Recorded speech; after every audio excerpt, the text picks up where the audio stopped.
आपको मालूम है, कार को सही तरीके से पैरेलल पार्किंग में लगाना, गैम्बलिंग, एक्सरसाइजिंग, सुबह उठने पर टूथब्रश करना, सुबह की चाय एंड इसी प्रकार से कई तरह की हैबिट बनाने वाली एक्टिविटीज़ एक behavioural and neurological pattern follow करती हैं। इसी टॉपिक को लेकर आज जो हम आपके साथ डिस्कस करेंगे वो है आखिर क्यों और कैसे हमारी लाइफ में कोई हैबिट या आदत डेवलप हो जाती है। क्या इसके पीछे कोई साइंस है? क्या साइकोलॉजिकल एस्पेक्ट्स है किसी हैबिट को बनाने में? क्या 21 दिनों तक लगातार किसी काम को करने से वो हमारी हैबिट बन जाती है? ये सब हम जानेंगे इस वीडियो में।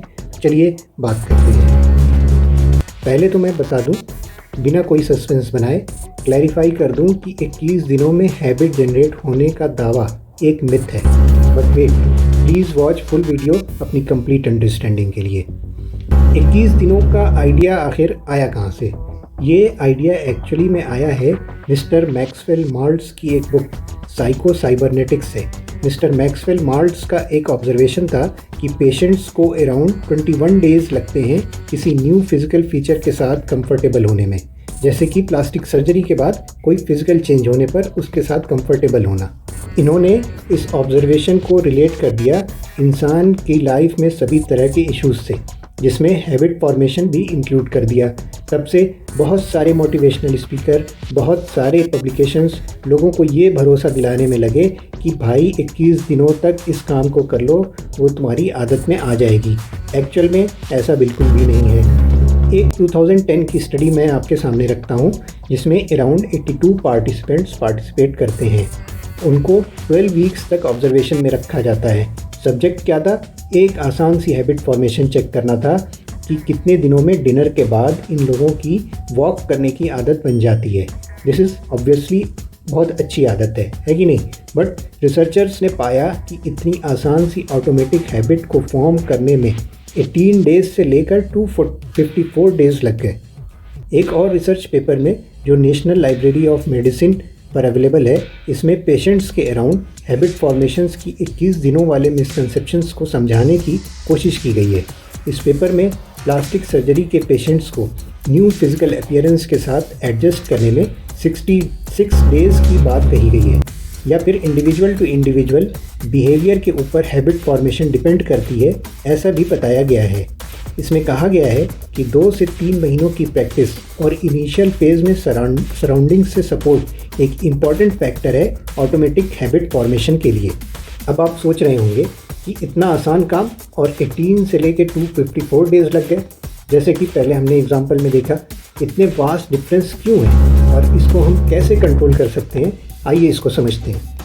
एंड्रयू हुबरमैन, जो एक न्यूरो साइंटिस्ट और स्टैनफोर्ड में एज ए प्रोफेसर लेक्चर्स ले चुके हैं, उन्होंने रिसर्च में इसका रीज़न बताते हुए कहते हैं कि इंसान की न्यू हैबिट के फॉर्मेशन में लगाए गए एफर्ट और खुद की या फिर बाहरी रुकावटों से रिलेट किया है। खुद की रुकावटों को कहे तो जैसे कि किसी काम को करते हुए बोरियत हो जाना। इसको एंड्रयू साहब ने लिम्बिक फ्रिक्शन का नाम दे दिया। आसान भाषा में समझें तो हैबिट फॉर्मेशन में जितना ज़्यादा एफर्ट लगाया जाएगा, उतना जल्दी हम सराउंडिंग रेजिस्टेंस या रुकावटों को ओवरकम कर लेंगे। इसकी साइकोलॉजी हम डिटेल में आगे देखेंगे।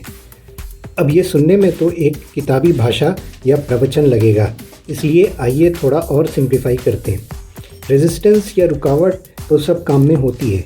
एक काम को करते करते बोरियत भी हो जाती है, या फिर डिफ़िकल्टी लेवल अचानक से बढ़ गई तो हमको लगता है ये हमारे बस की बात नहीं, छोड़ो कुछ और देखते हैं या कुछ और करते हैं। ये इंसान की फितरत में है कि उसको सभी चीज़ों में फ़ौरन रिज़ल्ट या नयापन का एहसास चाहिए होता है, जैसे कि फास्ट फूड्स में टेस्ट बड्स का एक्साइटमेंट, या फिर ड्रग्स में डोपामीन से क्विक रिलैक्सेशन जैसा एक्साइटमेंट, या फिर गैम्बलिंग में सडन विनिंग जैसा एक्साइटमेंट।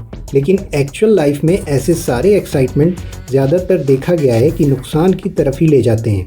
कोई अच्छी हैबिट नहीं डेवलप हो रही यहाँ। इसी रीज़न से एक अच्छी हैबिट के फॉर्मेशन के लिए हमको चाहिए कि हम एक मैनेजेबल डिफ़िकल्टी लेवल को टारगेट करें। साइकोलॉजी में इसको यार्कस-डॉडसन लॉ से जानते हैं। इस लॉ को समझने के लिए इस XY एक्सिस ग्राफ को ध्यान से देखिए।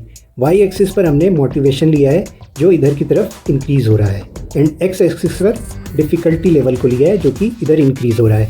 और ये है ग्राफ का प्लॉट। अब यहाँ थोड़ा ध्यान से समझने की कोशिश करिए। अकॉर्डिंग टू दिस लॉ, एक मॉडरेट डिफ़िकल्टी लेवल पर मैक्सिमम मोटिवेशन रहता है। क्या मीनिंग है इसका? इसका मीनिंग ये है कि हैबिट फॉर्मेशन में किसी काम के लिए मोटिवेटेड रहने के लिए हमें एक मॉडरेट डिफ़िकल्टी लेवल पर अपना टारगेट सेट रखना है और उसको अचीव करना है। बोरियत होती है, होने दीजिए, लेकिन अपने एफर्ट को कंटिन्यू रखना है। जैसा कि हमने पहले देखा लिम्बिक फ्रिक्शन के केस में, रोज़ाना थोड़ा थोड़ा इम्प्रूवमेंट करिए अपने अंदर। आप एक बार अपने बॉडी के सभी ऑर्गन्स को देखिए और सोचिए कि गॉड ने आपको कितना परफेक्ट बनाया है। सब कुछ वेल प्लेस्ड एंड सिस्टमेटिक है। इसलिए किसी हैबिट को अपने अंदर लाने के लिए आपको एक सिस्टमेटिक अप्रोच के साथ आगे बढ़ना पड़ेगा। न्यूरोसाइंटिस्ट का मानना है कि हैबिट फॉर्मेशन में हमारे ब्रेन में प्रेजेंट बेसल गैंग्लिया का इम्पॉर्टेंट रोल है। बेसल गैंग्लिया हमारे इमोशंस, मेमोरीज़ और किसी पैटर्न को रिकॉग्नाइज करने में इम्पॉर्टेंट रोल निभाता है, जबकि डिसीजन मेकिंग रिलेटेड कामों के लिए ब्रेन के प्री फ्रंटल कॉर्टेक्स वाले भाग का यूज़ होता है। लेकिन जैसे जैसे इंसान का बिहेवियर ऑटोमेटिक होता जाता है, वैसे वैसे डिसीजन मेकिंग वाला पार्ट स्लीपिंग मोड में जाने लगता है, या ये कह लीजिए कि ब्रेन काम करना कम कर देता है। लेकिन इसमें ये भी इम्पॉर्टेंट बात है कि ऐसा होने पर इंसान अब डिसीजन मेकिंग वाला पार्ट किसी दूसरे कामों में लगा सकता है, या ये कह लीजिए कि अपने नेक्स्ट मॉडरेटली डिफ़िकल्ट टारगेट पर काम करना शुरू कर सकता है। इसी कंसेप्ट को लेकर साइकोलॉजिस्ट का कहना है कि ब्रेन 2 मोड्स में ऑपरेट करते हैं, सिस्टम 1 एंड सिस्टम 2। हैबिट्स जिसको हम ऑटोमेटिकली या जल्दी कर लेते हैं वो सिस्टम 1 से कंट्रोल होता है, और जिन वर्क के लिए हमको एफर्ट लगाना पड़ता है, दिमाग चलाना पड़ता है, सोचना पड़ता है, वो सिस्टम 2 से कंट्रोल होता है। जितना ज़्यादा एफर्ट उतना ज़्यादा सिस्टम 2 का कंट्रोल या सिस्टम 2 में शिफ्ट होने लगता है।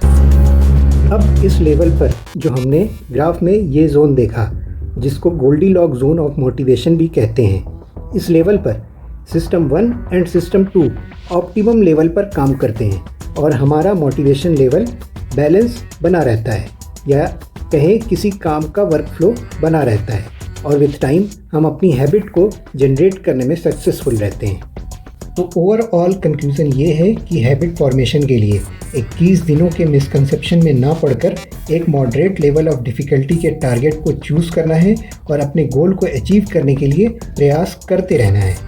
दोस्तों, आई होप ये इन्फॉर्मेशन आपके बहुत सारे कंसेप्ट को क्लियर करेगी और एक मोटिवेटेड लाइफ देगी। आपको कंटेंट कैसा लगा प्लीज़ कमेंट में बताइए और सब्सक्राइब माय चैनल।